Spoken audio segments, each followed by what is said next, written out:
This video is prepared for a meeting in Rome on spiritual science at Michaelmas 2019 at the end of September. This follows on from a previous video done for the last meeting in this spring, which will soon also be available on YouTube. The contents basically form a mosaic. There are observations about the currents of spiritual science, then on the purpose of incarnation, then a counterweight to our time, resources for fishing for persons, the international world of Michael, being Michael the Archangel, and prospects for the long-term future. The currents in spiritual science are easily observable. There are three main currents. There is the Christian current, which was the direction followed by C.S. Lewis and also by the Christian Gemeinschaft, and because obviously we are talking about something that has to do with the risen etheric Christ, this has its own power and its own force and its own life, and it goes forward without too much interference.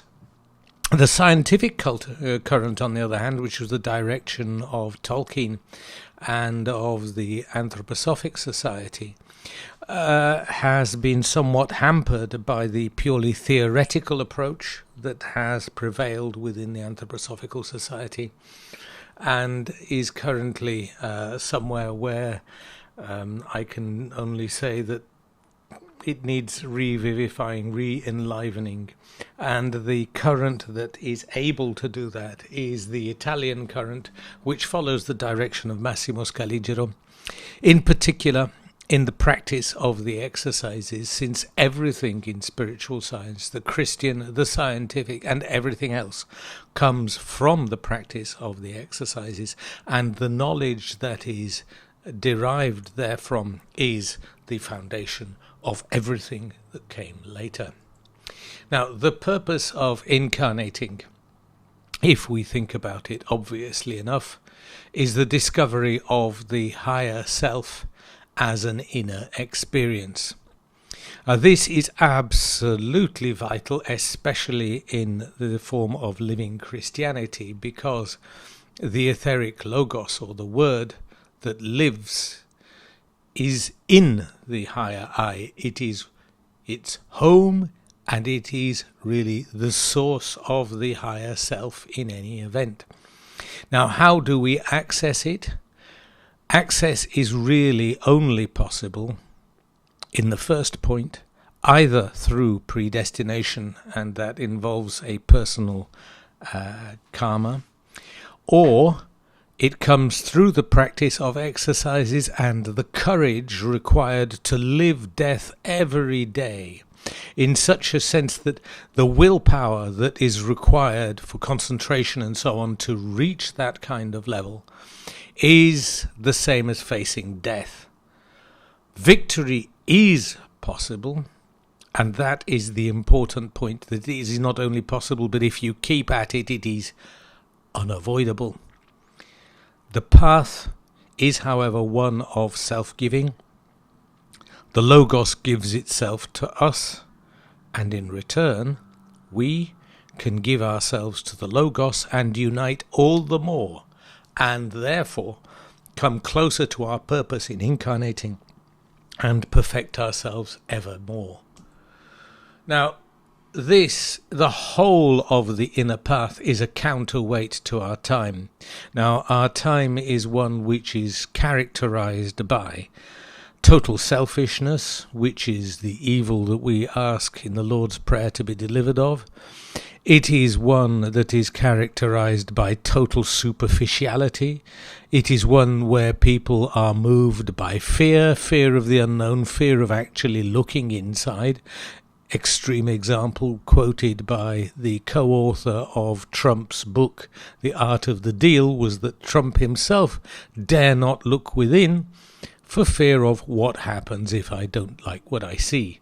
The idea that you can actually do something about it and change is something that clearly is not something that has risen above the radar for many people.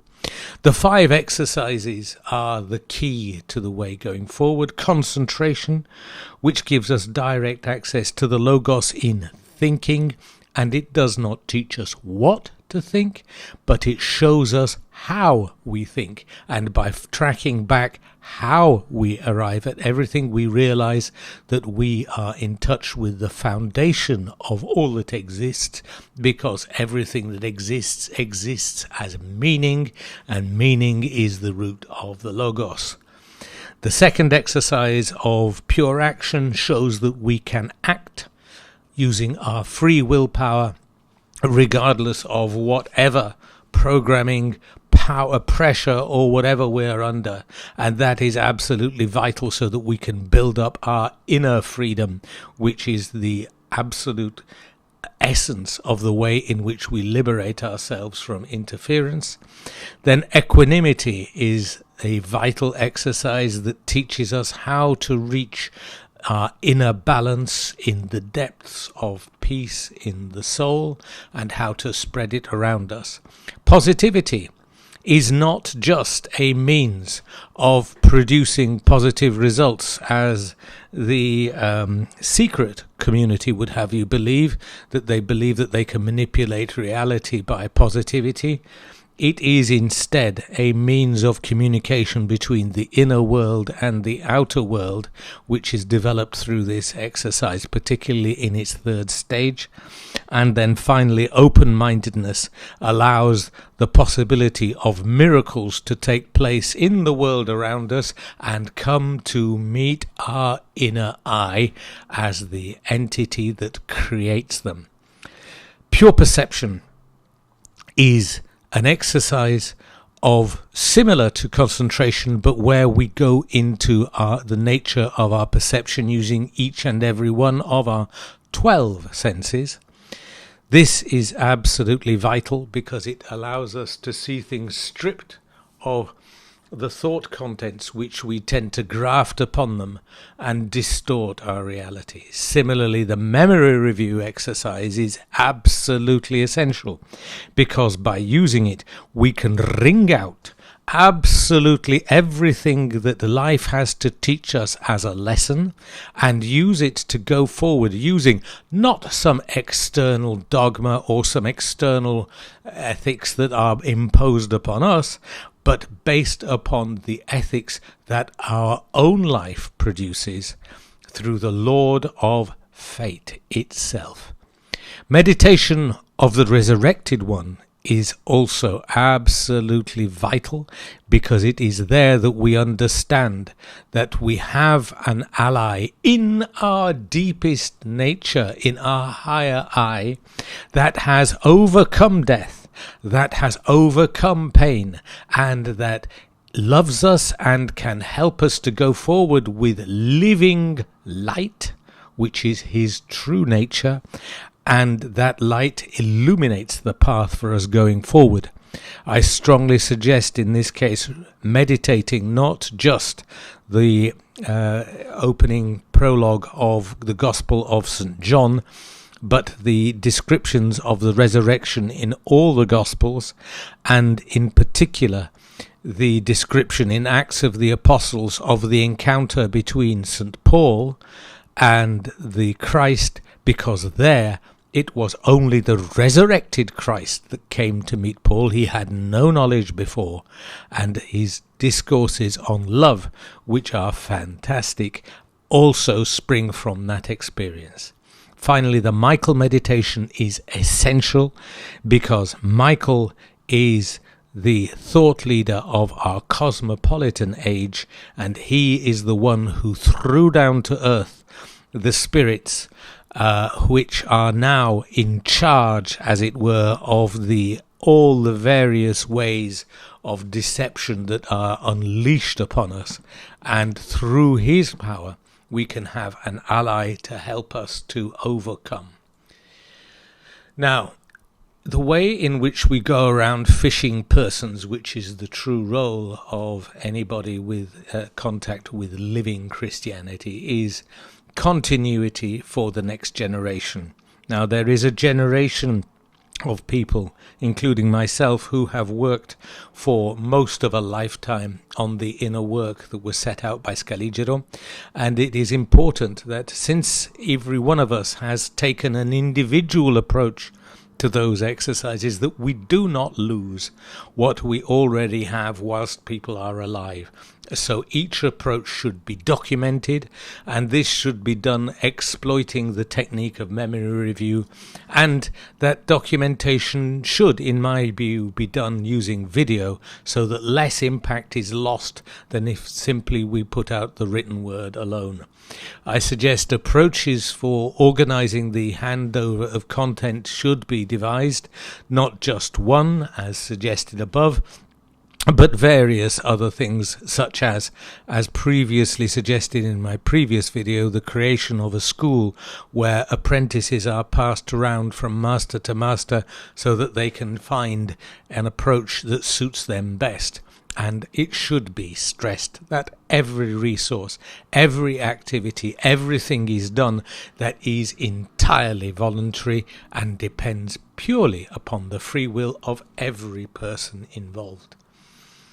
Michael's cosmopolitan world is the reality, though, in which we exist, and I strongly suggest we work to multiply the locations where this kind of teaching is available, to avoid potential pressure. At the moment there is too much just concentrated in Italy and very little elsewhere, but I suggest that it be internationalized, following where there is demand. For example, at the moment I am working in Southeast Asia with a number of people from all kinds of backgrounds, including Hindus, Buddhists, Christians, and people from Eastern Europe. The content, obviously, of the exercises and things needs to be translated into English and reviewed. I am unable to do everything myself because I also need to earn my living using the same techniques, and I'm looking for volunteers to try and help. But I think we need to create online libraries so that documents that are important can be consulted for free by people, and video libraries should also be created.